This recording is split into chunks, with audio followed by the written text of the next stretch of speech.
अभिनंदन, आभार और बहुत बहुत स्वागत है दोस्तों रियल न्यूज नाम के इस न्यूज वाले यूट्यूब चैनल पर। और मैं हूं आप सबका अपना Rupen R Shah. Electoral bonds, उसके ऊपर देश में बहुत सारी चर्चाएं हो रही है। बहुत सारे दर्शक यहां पे भी, रियल न्यूज पे भी, एस्ट्रोलॉजी के यूट्यूब चैनल पे भी बहुत सारे कमेंट्स में लिखते रहते हैं कि आप इसके ऊपर कुछ नहीं बोलेंगे। अब जो कुछ भी है, सरकार ये पूरा नियम लेकर आई थी कि कम से कम चीजें सार्वजनिक तो हो। माननीय सुप्रीम कोर्ट ने एसबीआई को आदेश दिया था। एसबीआई ने वैसे कहा था जून तक का समय मांगा था, लेकिन माननीय सुप्रीम कोर्ट ने कहा था कि नहीं भैया, कल शाम तक ये जमा करवा दो, वरना फिर कंटेम्प्ट ऑफ कोर्ट का मामला लगेगा, मुसीबत में पड़ जाओगे। तो सारी चीजें डिक्लेयर की गई। 6,000 करोड़ के erectile bonds Bharatiya Janata party को मिले। तो अब अगर आप हमसे पूछ रहे हो कि इसके बारे में कुछ नहीं बोलते, क्या बोलोगे? तो छोड़िए ना, जिनको मिला है, हम भारत के गृह मंत्री का ही जवाब सुनते हैं। आज जब इंडिया टुडे कॉन्क्लेव अभी रिसेंटली हुआ है और पूरी तरह से उन्हें क्लच में लेने की कोशिश की गई, सीए के मामले पे, कास्टिज्म के मामले पे और सबसे पहले इलेक्ट्रल बॉन्ड्स के मामले में, और किस प्रकार से अब जिनको मिला है वो अगर देश के गृह मंत्री जवाब देते हैं तो उससे ज्यादा ऑथेंटिक कुछ हो नहीं सकता। वीडियो हम उसे नहीं दिखा पाएंगे, तो उसका पूरा ऑडियो क्लिप मैं यहां पे प्रस्तुत करने के लिए आपके समक्ष जा रहा हूं। ध्यान से सुनिएगा कि क्या कुछ पूछा गया और कितनी प्रखरता से जवाब भारत के गृह मंत्री जी ने दिया है। और फिर शायद बहुत सारे लोगों के जो भ्रम थे वो थोड़े से टूटते हुए भी नजर आएंगे, स्पेशली इलेक्ट्रल बॉन्ड्स के संदर्भ में। और बाकी की जिन भी चीजों के ऊपर हो, वो भी राजनेता है तो वक्तव्य उसी प्रकार से देंगे, लेकिन जिनको भी जवाब चाहिए था, तो जवाब देश के गृह मंत्री जब दे रहे हो तब उससे ज्यादा ऑथेंटिक कुछ हो नहीं सकता। सत्य बात है। तो जब उनसे प्रश्न पूछा गया पूरी ऑडियंस के सामने कि क्या है ये मामला, देश पूछ रहा है, तो देश के गृह मंत्री ने बिल्कुल खुल के सारी चीजें सार्वजनिक कर दी। जो जवाब दिया गया, उसके बाद अलग अलग मुद्दों पे उनसे प्रश्न पूछे गए और उन सारे मुद्दों के ऊपर उन पूरी उस जो भी पब्लिक थी उनके सामने, क्योंकि ओपन कॉन्क्लेव था तो बहुत सारे गेस्ट वहां पे थे, तो खुल के जवाब दिया। किसी भी सवाल से जवाब देने से गृह मंत्री कतराए नहीं। तो बहुत सारे ऐसे प्रश्न थे कि जिनके ऊपर बहुत सारे लोगों को उत्तर चाहिए था, तो वो उत्तर अब इसी एक ऑडियो क्लिप में आप सभी को मिल जाएगा। ध्यान से सुनिएगा। और उसके बाद रियल न्यूज नाम के इस यूट्यूब चैनल को अभी तक सब्सक्राइब नहीं किया है तो कर लीजिएगा, वीडियो को लाइक कर दीजिएगा और पसंद आए तो शेयर भी कीजिए। 84 के आसपास, 84K के आसपास अभी परिवार रुका हुआ है। नेक्स्ट माइलस्टोन 1 लाख का है। तो आप लोगों का साथ, सहकार, प्यार और आशीर्वाद चाहिए, जो अपने एस्ट्रोलॉजी के यूट्यूब चैनल को आपने दिया है। तो और भी ज्यादा मेहनत करके इस प्रकार के वीडियो लाने की हम कोशिश जरूर से करेंगे। तो अब सुनते हैं वो ऑडियो। विषय पे आना चाहता हूं, वो है इलेक्टोरल बॉन्ड्स का।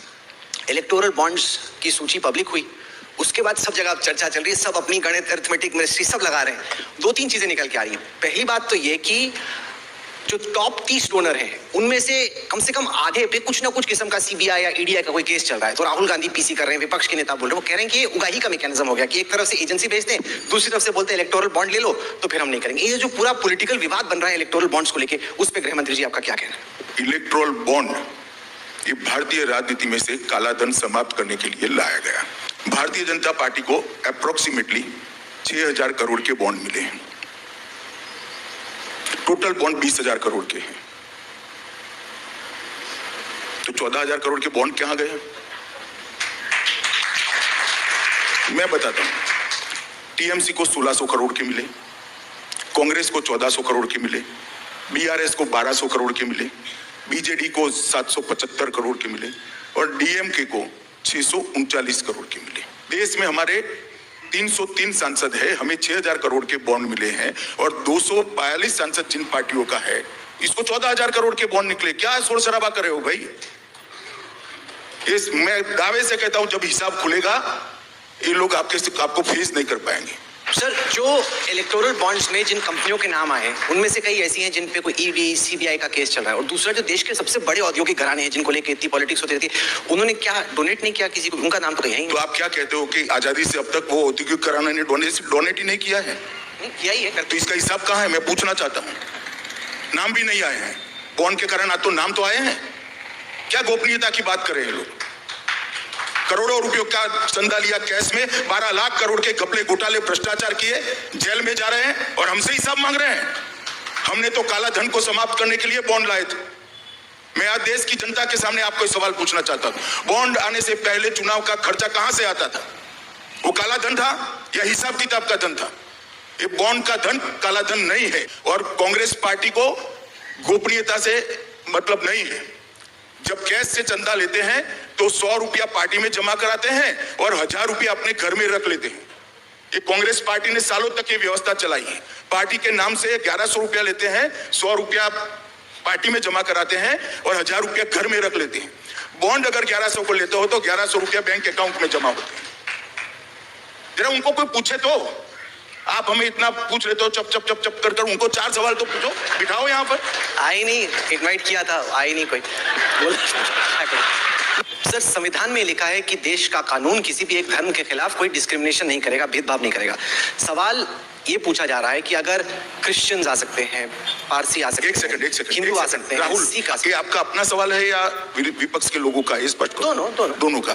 तो मुस्लिम पर्सनल लॉ क्या है? नहीं, मेरा सवाल का सुनिए। पहले मेरे सवाल का जवाब दो ना भैया।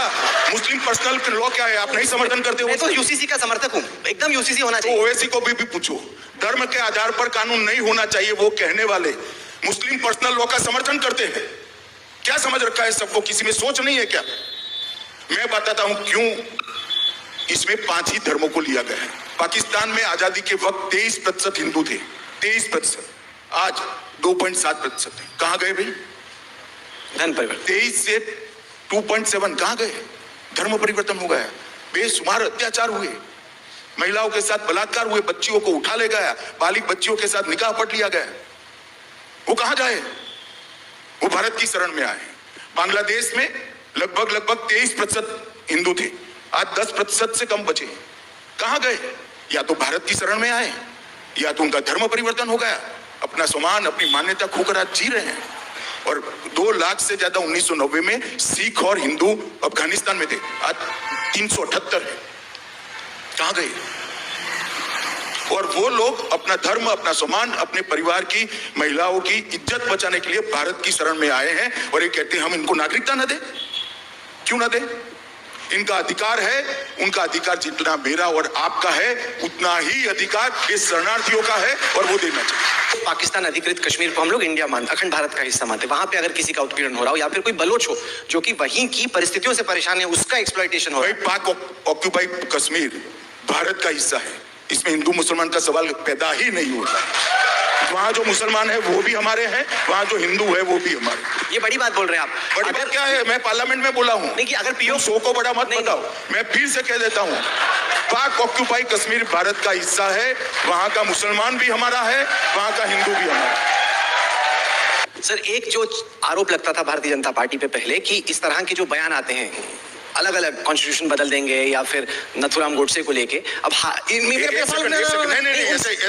मेरा बात तो जवाब दिए बगैर बात नहीं जा सकती। एक सांसद ने बयान दिया, हमने तुरंत अपने आप को बयान से अलग कर दिया भारतीय जनता पार्टी ने और उसको नोटिस भेज दी। राहुल गांधी के सांसद ने बयान दिया, इस देश के 2 टुकड़े करो, नॉर्थ इंडिया साउथ इंडिया। आप उनके लिए एक शब्द नहीं बोलते हो। इससे ज्यादा बायस जर्नलिज्म हो ही नहीं सकता। 2 दिन आपने एजेंडा चलाया, कॉन्स्टिट्यूशन बदल देंगे, और भारत के डिवीजन पर 2 शो नहीं किए। क्या बात कर रहे हो? हम देखते नहीं है, आंख मूंद कर रहते हैं। जवाब देना पड़ेगा आपको भी, देश की जनता को, कि आपका एजेंडा क्या है। ऐसे नहीं चलता है राहुल भाई। सर क्योंकि वक्त खत्म हो रहा है तो मैं आपसे वो पूछना चाहता हूँ, राहुल गांधी की जो यात्रा निकली ईस्ट से वेस्ट तक, वो बार बार सड़क चलते पूछ रहे लोगों को कि अपनी जात बताओ, कास्ट क्या है तुम्हारी, कास्ट क्या है, क्या जाते हो। उनका आरोप यह है कि एक तो बीजेपी ये सेंसस नहीं करा रही कास्ट का, उसको बहुत अहम मानते हैं। दूसरा उनका कहना है कि जितने भी IAS अधिकारी हैं या जो सीनियर अधिकारी हैं उसमें ज्यादा अपर कास्ट के लोग हैं, जो दलित हैं, पिछड़े हैं, SC ST, उनको इतना मौका नहीं मिलता। तो उस पर आप कैसे देखते हैं? देखिए, राहुल गांधी को कुछ NGO कुछ पकड़ा देते हैं और बेचारे बोलते रहते हैं। आप इनके स्टेटमेंट का एनालिसिस करिए। देश का प्रधानमंत्री ओबीसी है, इनको दिखाई नहीं पड़ता। देश की कैबिनेट में 27 मंत्री ओबीसी, उनको दिखाई नहीं पड़ता, और वो ज्वाइंट सेक्रेटरी गिनने में लगे हैं। अभी मैं आपको बताता हूँ, ज्वाइंट सेक्रेटरी की आयु करीब 52 के आसपास होती है। राहुल भैया, 52 साल पहले हम भर्ती नहीं करते थे, आप भर्ती करते थे, वो आकर अभी ज्वाइंट सेक्रेटरी बने। उनको मालूम ही नहीं है वो क्या बोल रहे हैं। ये सारा गणित जो करा रहे हो तेरे दादो परदादों ने किया हुआ है भैया, हमने नहीं किया है। अब मैं इनको सवाल पूछता हूं, इनकी इतनी सरकारें बनी, जरा आंकड़ा लाए कि कभी भी कांग्रेस ने ओबीसी प्रधानमंत्री बनाया क्या? कभी 27 मंत्री रखे क्या? कभी मुख्यमंत्री ओबीसी बनाया है क्या? जरा लेकर आओ राहुल बाबा।